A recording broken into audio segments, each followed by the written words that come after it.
2022년 4월 20일 수요 예배를 드리겠습니다. 다 같이 사도신경으로 신앙 고백 드리겠습니다. 나는 전능하신 아버지 하나님 천지의 창조주를 믿습니다. 나는 그의 유일하신 아들 우리 주 예수 그리스도를 믿습니다. 그는 성령으로 잉태되어 동정녀 마리아에게서 나시고 본디오 빌라도에게 고난을 받아 십자가에 못 박혀 죽으시고 장사된 지 사흘 만에 죽은 자 가운데서 다시 살아나셨으며 하늘에 오르시어 전능하신 아버지 하나님 우편에 앉아 계시다가 거기로부터 살아있는 자와 죽은 자를 심판하러 오십니다. 나는 성령을 믿으며 거룩한 공교회와 성도의 교제와 죄를 용서받는 것과 몸의 부활과 영생을 믿습니다. 아멘. 찬송 265장 드리겠습니다.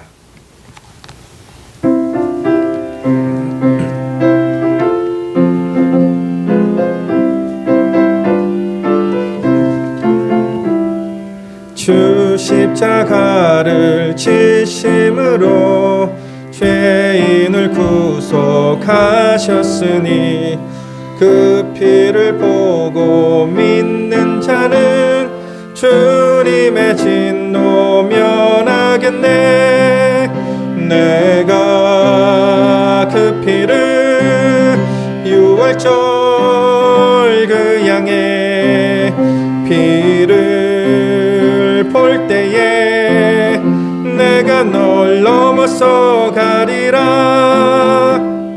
흉악한 죄인 괴수라도 예수는 능히 구원하네. 온몸을 피에 담글 때에 주님의 진노 면하겠네. 내가 그 피를 유월절 그 양의 피를 볼 때에 내가 널 넘어서 가리라. 심판할 때에 모든 백성 행한 일대로 보응받네. 주님의 피로 죄 씻으면 주님의 진노 면하겠네. 내가 그 피를 유월절 그 양의 피를 볼 때에 내가 널 넘어서 가리라. 구주의 사랑 크신 은혜 보혈의 능력 의지하세. 심판의 불임 내릴 때에 주님의 진노 면하겠네.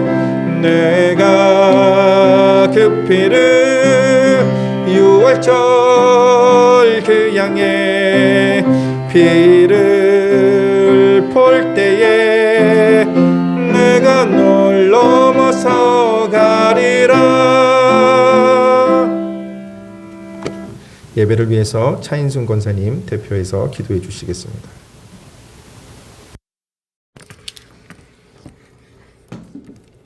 하나님 아버지, 이 시간도 주님의 은혜를 감사를 드립니다. 부활 예배를 통해서 저희들을 행복케 하시고 또 3일 예배로 이 자리에 올라올 수 있도록 은혜 주심을 감사합니다. 이 시간도 하나님 앞에 드리는 예배가 하나님 기뻐 받아 주시옵소서. 하나님, 저희들은 사랑받을 만한 자격 없지만 조건 없이 베푸시는 주님의 은혜 사랑을 이 시간도 기억하며 주님 그 사랑에 이 시간도 감사를 드립니다. 하나님 아버지, 2년이란 어려운 시간을 보내면서 하나님 앞에 저희들 예배를 똑바로 드리지 못했습니다. 하나님 아버지, 정말 부족한 저희들 이 시간도 용서하여 주시옵소서. 정말 소홀히 했고 정말 하나님 저희들 부족했음을 주님 용서하여 주시옵소서. 사랑과 은혜가 풍성하신 하나님, 정말 우리에게 부으셨던 그 첫사랑의 아버지 그 감격을 다시 한번 저희들 알게 하시고 회복케 하셔서 예전보다 더 주님 앞에 더 가까이 나아갈 수 있도록 하나님 은혜를 베풀어 주시길 간절히 기도하고 원합니다. 사랑과 은혜가 풍성하신 하나님, 이곳에 서울 동산교를 세워주시고 지금까지 은혜 베풀어 주심을 감사합니다. 정말 하나님이 쓰시기에 부족하며 서울 동산교회 될 수 있도록 도와주시옵소서.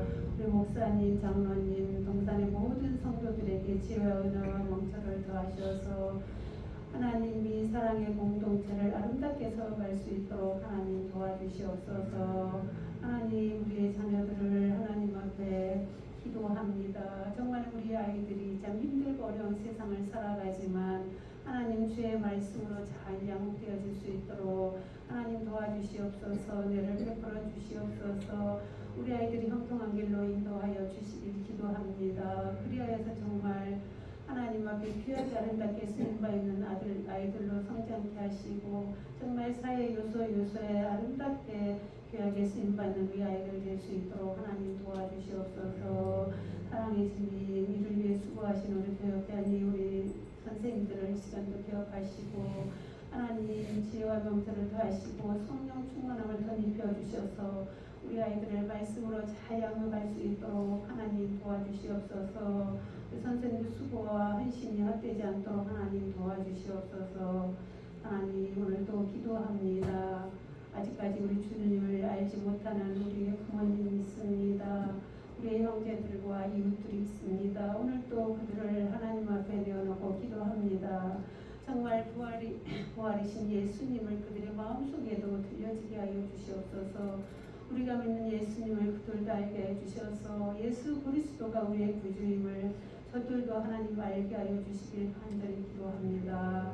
사랑머리가 풍성하신 주님, 우리 동산교회 성도들, 참 어려움 당하는 성도들, 아버지 질병으로 고통하는 성도들 시간도 하나님 꼭 기억하여 주시옵소서. 하나님께서 찾아가 이루하여 주시옵소서. 이 아픔과 고통이 신속히 지나갈 수 있도록 우리 하나님 도와주시옵소서.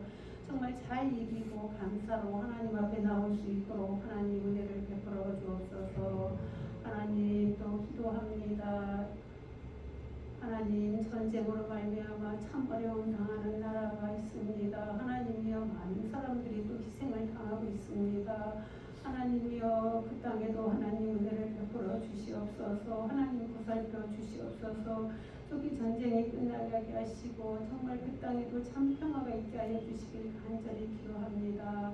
하나님 아버지, 우리나라가 함께해 주시옵소서. 정권이 바뀌면서 어수선한 가운데 있습니다. 하나님, 이 정치하는 사람들에게 하나님 은혜를 베푸셔서 하나님 두려워하는 마음으로 일할 수 있도록 하나님 도와주시옵소서. 하나님, 이 시간 우리 목사님 영혼편에 강건케 붙드시고 하나님 세우지수 목사님을 통해서 주의 말씀을 듣습니다. 우리 심령을 하나님께서 깨끗게 하셔서 주의 말씀 들은 대로 배운 대로 세상 가운데 빛과 소금의 역할을 감당하는 저희들 다 되게 도와주시옵소서. 예수님의 이름으로 기도드립니다. 아멘.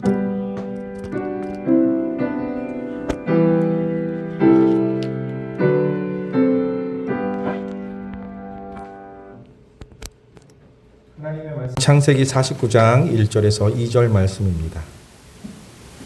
창세기 49장 1절에서 2절 말씀입니다. 야곱이 그 아들들을 불러 이르되 너희는 모이라. 너희가 후일에 당할 일을 내가 너희에게 이르리라. 너희는 모여 들으라. 야곱의 아들들아, 너희 아버지 이스라엘에게 들을지어다. 아멘. 목사님 나오셔서 말씀 전해 주시겠습니다.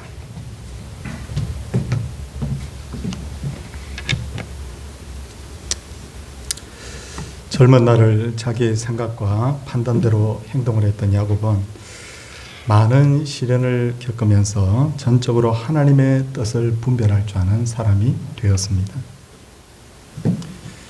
그는 죽기 전에 하나님의 뜻을 따라서 요셉에게서 태어난 손자들과 자신에게서 태어난 12명의 아들들을 축복하는데, 이는 인간적인 축복이 아니라 하나님의 뜻을 따른 바로 그런 축복이었습니다. 이것을 더 분명하게 알 수 있는 것은 1절을 보시면 야곱은 아들들에게 너희가 후일에 당할 일을 내가 너희에게 이르리라 라고 했는데, 사람이 어떻게 후일에 일어날 일을 알 수 있단 말입니까? 그런데 하나님께서는 야곱의 영안을 열어주셔서 후일에 일어날 일들을 보게 하셨고 그 내용을 가지고 자녀들을 축복하게 했습니다. 볼륨 좀 낮춰주십시오. 먼저 야곱은 첫 아들 르우벤을 축복하는데 야곱이 축복하는 내용을 보면 르우벤은 많은 장점을 가진 인물이었던 것 같습니다. 3절 말씀 우리 성도님들 한번 봐주시기 바랍니다. 르우벤아 너는 내 장자요 내 능력이요 내 기력의 시작이라 위풍이 월등하고 권능이 탁월하다 라고 그렇게 했습니다. 이 말씀으로 미루어 보아서 르우벤은 외모가 출중했을 뿐만 아니라 능력도 상당했던 것 같습니다. 그래서 야곱은 이 맏아들 르우벤을 굉장히 기대를 했던 것 같습니다. 그런데 4절을 한번 봐오시면 물이 끓음 같았은즉 너는 탁월하지 못하리니 내가 아버지의 침상에 올라 더럽혔음이로다 하는데 물이 끓음 같다 바락 하고 물이 끓음 같다 무슨 뜻이죠? 성격이 급하고 충동적이며 정욕적이었던 것을 의미합니다. 그러므로 르우벤은 당연히 자기의 생각과 행동을 절제했어야만 하는데 그런데도 인물 잘났죠. 능력 있죠. 그런데다가 성격까지 아주 다혈질이다 보니까 마침내 자기의 그 부분을 절제하지 못하고 아버지의 첩인 빌라와 마침내 간통 사건을 벌이게 됩니다. 그 결과 르우벤은 장자로서 누릴 많은 권리들을 동생들에게 빼앗기게 되는데 장자의 몫은 2몫이에요. 그런데 그 2몫을 누가 차지하게 되느냐면 요셉. 그래서 요셉의 2 아들 에브라임과 므낫세 이렇게 나누어서 한 몫씩 차지하죠. 그래서 그 2몫의 복을 바로 요셉이 가져가게 되고 장자가 가진 영적 권리는 누가 가져가게 되느냐면 바로 유다가 가지고 가게 됩니다. 그리고 르우벤의 후손들도 르우벤을 닮아서 아주 정욕적인 사람이 되었는데 민수기 16장을 보면 모세에게 반란을 일으켰던 인물, 거기에 대표적인 인물 고라가 있지만 고라와 함께 반란을 일으켰던 다단과 아비람이라는 이들이 있는데 그 사람들이 바로 누구냐면 르우벤의 후손이다 그렇게 되어 있습니다. 그리고 가나안 땅을 정복할 때도 르우벤의 후손들은 정복이 끝나지도 않았는데 우리에게 요단 동편 땅을 달라고 그렇게 요구를 합니다. 뭡니까? 이 사람들이 그만큼 성격이 다혈질이었다는 거죠. 이것을 통해서 우리가 배울 수 있는 것은 재능이 많은 것은 분명히 큰 장점이지만 그 재능을 잘 관리할 수 있어야 그것이 진짜 내 복이 된다는 거죠.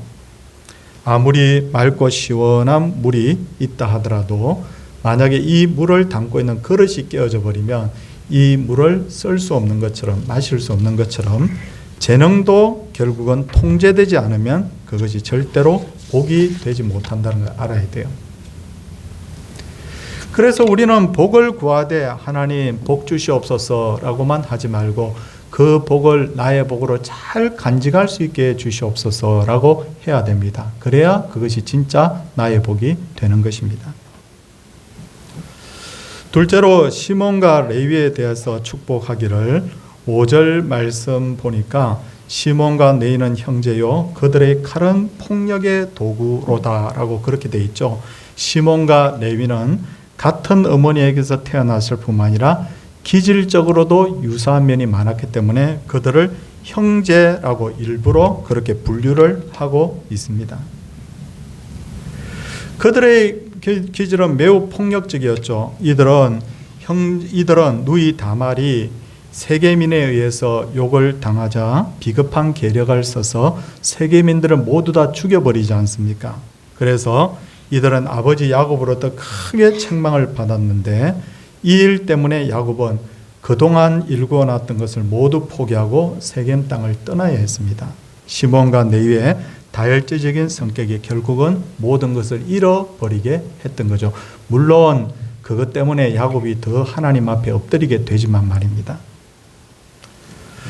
그 결과 하나님께서는 야곱을 통해서 이들을 저주하게 하셨는데 7절 말씀 하나하나 오늘 짚어보겠습니다.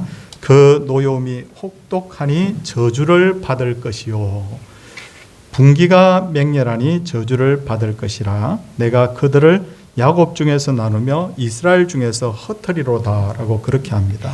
결국 이 저주는 나중에 그대로 성취가 됩니다. 민수기 26장 14절을 보면 이스라엘이 두 번째 인구 조사를 하는 게 나오거든요.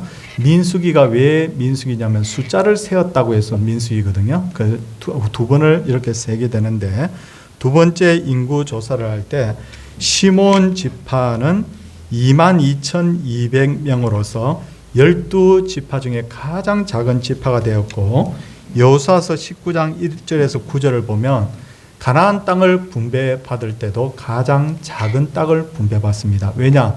그들이 저주받았기 때문에 그렇습니다.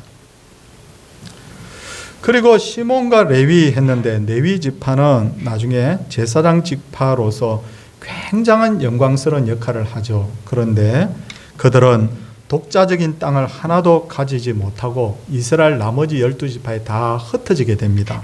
그런데 5절 끝부분에 보니까 7절 끝부분에 되니까 뭐라고 되어 있습니까?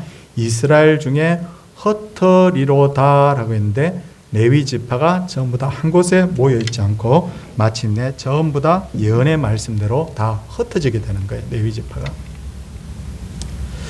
그리고 이제 야곱의 넷째 아들 유다를 축복하는데 8절을 보면 유다야 너는 내 형제의 찬송이 될지라 라고 했습니다. 유다는 나름대로 좀 정의로운 사람이었어요. 그는 형제들이 동생 요셉을 죽이려고 했을 때 죽일 것이 무엇이 있습니까? 차라리 팔아버립시다 라고 그렇게 절충안을 내세웠던 인물입니다. 그리고 애굽의 총리가 막내 동생 베냐민을 데리고 오라고 했을 때도 자기 자신을 아버지 앞에서 담보물로 내어놓습니다. 나를 담보물로 잡아달라고. 그리고 애굽의 총리 앞에서도 자신들의 처지에 대해서 진실하고 담대하게 말했던 인물입니다. 그러므로 온 형제들이 바로 유다를 칭송했던 것 같습니다. 그러나 형제들이 유다를 칭송한 더 큰 이유가 있는데, 그것은 그의 행동이 아주 정의로워서 진실해서 칭송한 것이 아니라 유다 지파를 통해서 메시아 예수 그리스도가 태어나시기 때문입니다. 성경을 보면 메시아 예수님의 조상인 셈에게도 찬송이라는 단어가 붙었는데, 창세기 9장 26절을 보면 노아는 셈의 하나님 여호와를 찬송하리로다 라고 했는데, 바로 그 문장과 같이 8절에도 유다야 너는 내 형제의 찬송이 될지라 라고 그렇게 말하고 있는 것을 보게 됩니다.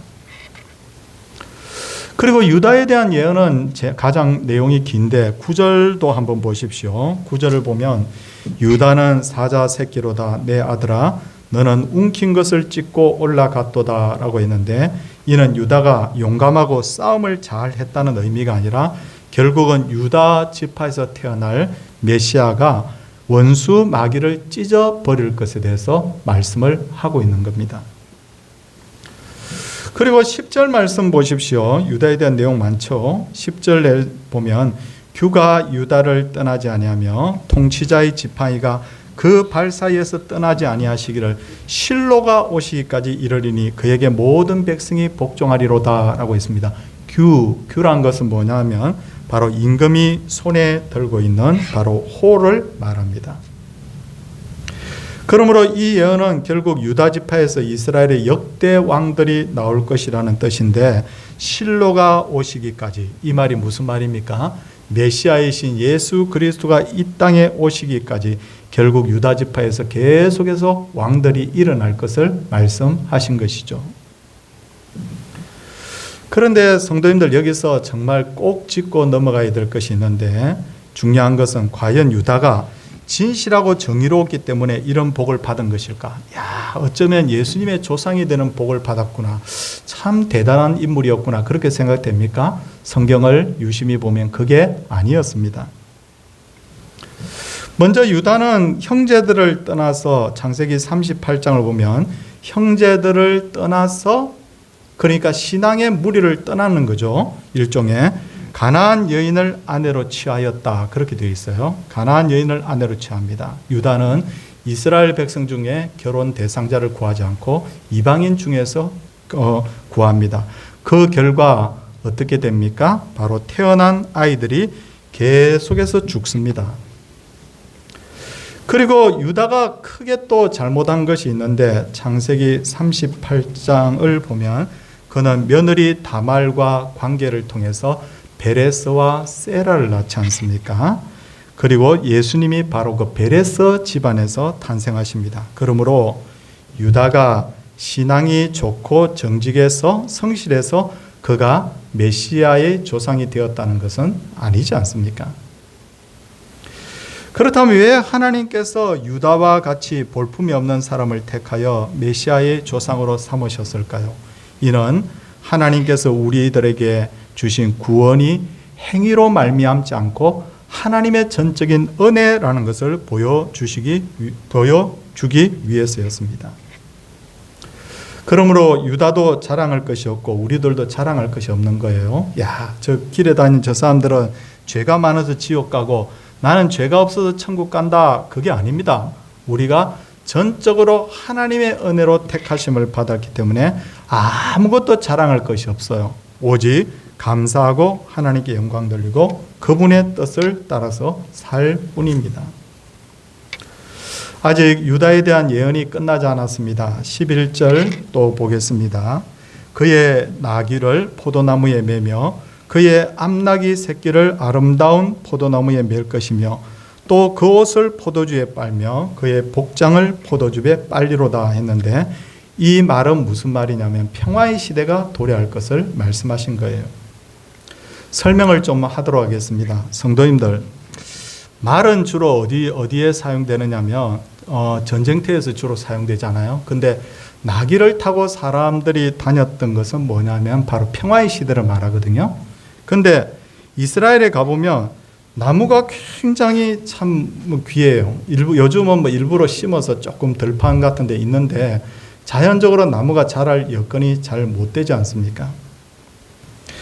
그러다 보니까 사람들이 나귀를 타고 다니다가 메어둘 때 어디다가 메어두느냐면 그냥 대충 그냥 잡목에다가 메어두는 거예요. 그냥 나무가 귀하니까 그냥 잡목 같은 데다가 아무데나 메어두는 거예요. 근데 성경이 뭐라고 말합니까?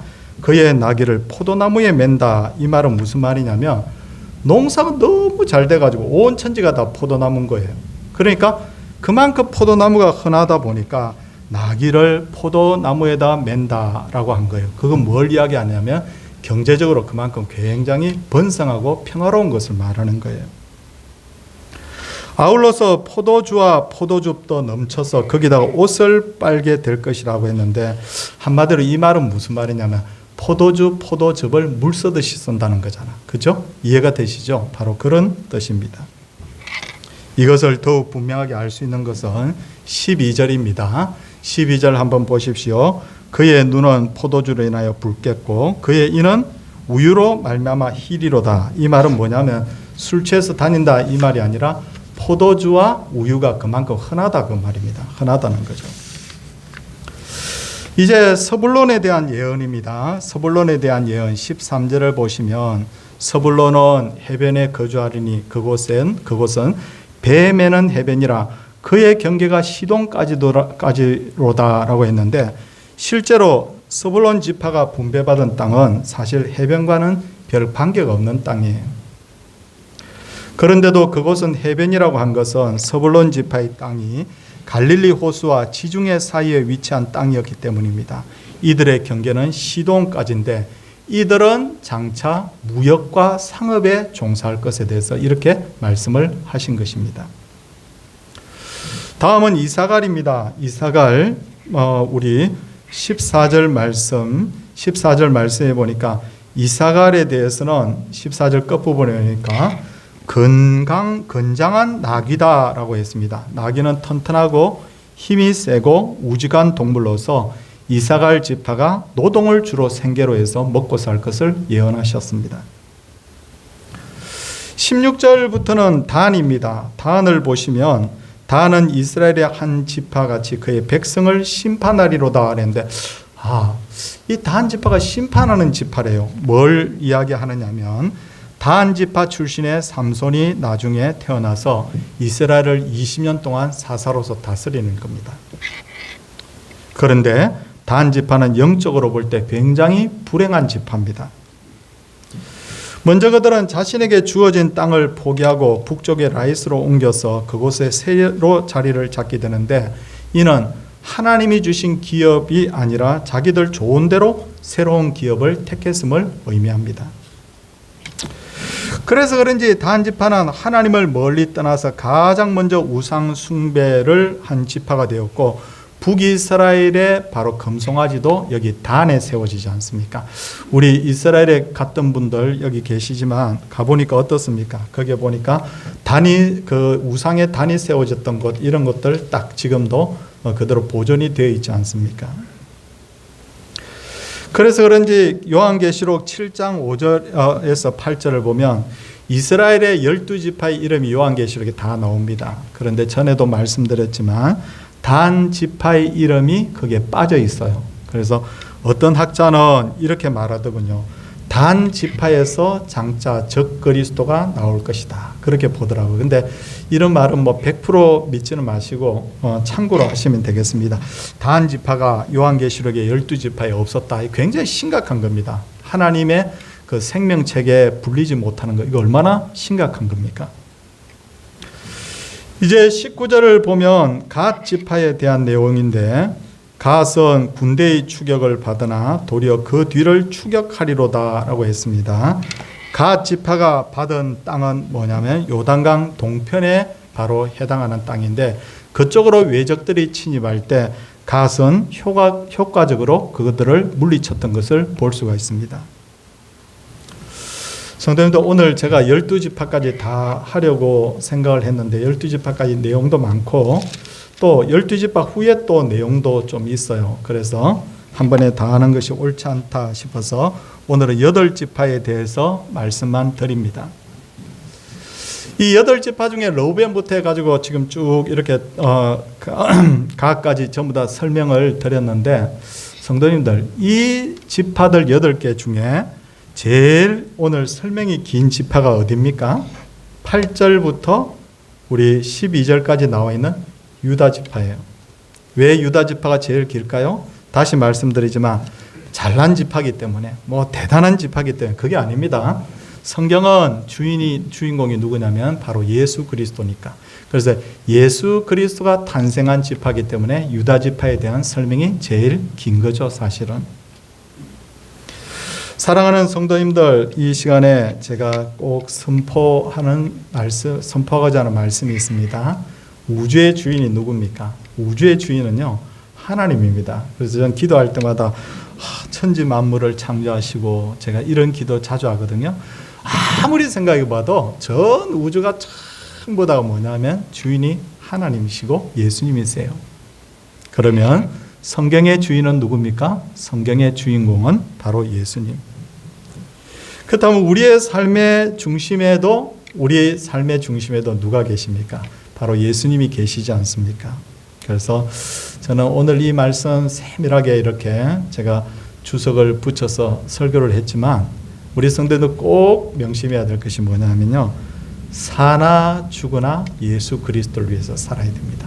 이거 하나 분명하게 붙든다고 하면 우리 성도님께서 다 정말 이 말씀을 제대로 이해한 겁니다. 이 야곱의 축복한 바들, 이것들을 잘 기억하셔서 우리가 하나님 앞에 은혜를 받고 은혜롭게 사는 그런 믿음의 귀한 성도인들 되시기를 주의 이름으로 축원을 드립니다.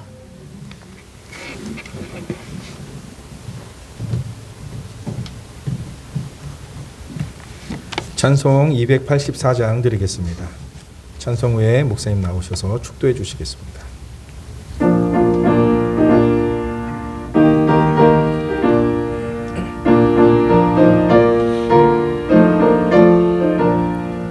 오랫동안 모든 죄 가운데 빠져 더럽기가 한량 없던 우리들, 아무 공로 없이 구원함을 얻어 하나님의 자녀 지금 되었네. 주의 그 사랑 한량 없도다.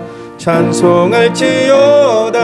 예수의 공로 주의 그 사랑 한량 없도다. 찬송할지어다 예수의 공로. 주의 보혈로서 정결하게 씻겨 죄악에서 떠난 몸이 되었고, 세상 근심 구름 간 곳 없어지니 하나님의 빛이 영화롭도다. 주의 그 사랑 한량 없도다. 찬송할지어다 예수의 공로. 주의 그 사랑 한량 없도다. 찬송할지어다 예수의 공로. 죄의 깊은 잠과 뜬 세상의 꿈을 어서 깨어나라 나의 친구여. 은혜 받을 날과 구원 얻을 때가 지금 온 세상에 선포되었네. 주의 그 사랑 한량 없도다. 찬송할지어다 예수의 공로. 주의 그 사랑 한량 없도다. 찬송할지어다 예수의 공로. 사랑 많으신 하나님 아버지, 참 은혜를 감사합니다. 우리같이 참 부족한 사람들, 우리의 모습이 어쩌면 유다를 닮은 모습이 너무너무 많습니다. 그는 이방인과 결혼하고 또 며느리와의 또 좋지 않은 일도 있었는데도 불구하고 허물을 보시지 않고 그를 통해서 예수 그리스도의 집안이 되게 하셨는데, 우리도 허물 많고 죄가 많은데도 불구하고 하나님께서 택정하셔서 우리를 불러주신 것을 믿습니다. 그러므로 절대로 자기 자신을 자랑하는 이도 없게 하시고, 자기 자신을 자랑하는 이도 없게 하시고, 그리고 자기 자신을 위해서 사는 사람도 없도록 하나님께서 우리에게 은혜를 베풀어 주시옵소서. 사랑해 주님, 이 수요 예배에 늘 나오시는 우리 성도님들 특별한 은혜로 주님 채워주시고, 또 가정에서 하나님 영상으로 예배하는 분들 하나님 경외하는 법을 날마다 배워가게 하여 주시고, 그래서 우리의 신앙이 날마다 일치월장 자라나게 하여 주시옵소서. 주 예수 그리스도의 은혜와 하나님의 사랑과 성령의 감화교통하심의 역사가 하나님의 백성들 위해 이제로부터 영원토록 함께 있을지어다. 아멘.